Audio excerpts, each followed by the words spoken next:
સુરતના ઓલપાડ તાલુકા પંચાયત ખાતે નવા ચૂંટાયેલા સભ્યોની પ્રથમ બેઠક યોજાઈ, જેમાં ભાજપ દ્વારા મેન્ડેટ આપીને નવા હોદ્દેદારોની વરણી કરવામાં આવી હતી। પ્રમુખ તરીકે પિયુષ પટેલની બિનહરીફ વરણી કરવામાં આવી છે, જ્યારે ઉપપ્રમુખ તરીકે મેઘના પટેલની પસંદગી થઈ છે।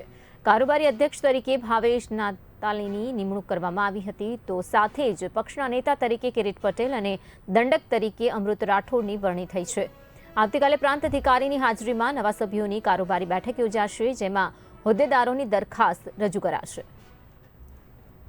પટેલ, હું ઓલપાડ તાલુકા ભારતીય જનતા પાર્ટીના પ્રભારી તરીકેની જવાબદારી સંભાળું છું।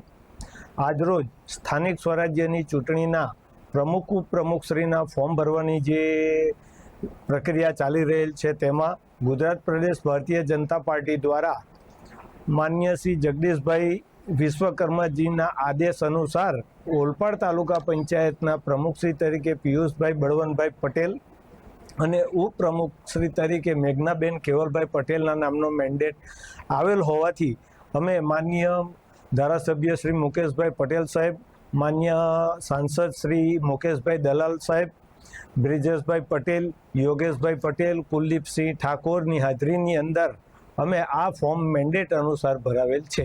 સાથે સાથે કારોબારી અધ્યક્ષ તરીકે ભાવેશભાઈ નાતાલી, શાસક પક્ષના નેતા તરીકે કિરીટભાઈ જયંતિભાઈ પટેલ અને દંડક તરીકે અમૃતભાઈ ચંપકભાઈ રાઠોડની પાર્ટી દ્વારા વરણી કરવામાં આવેલ છે।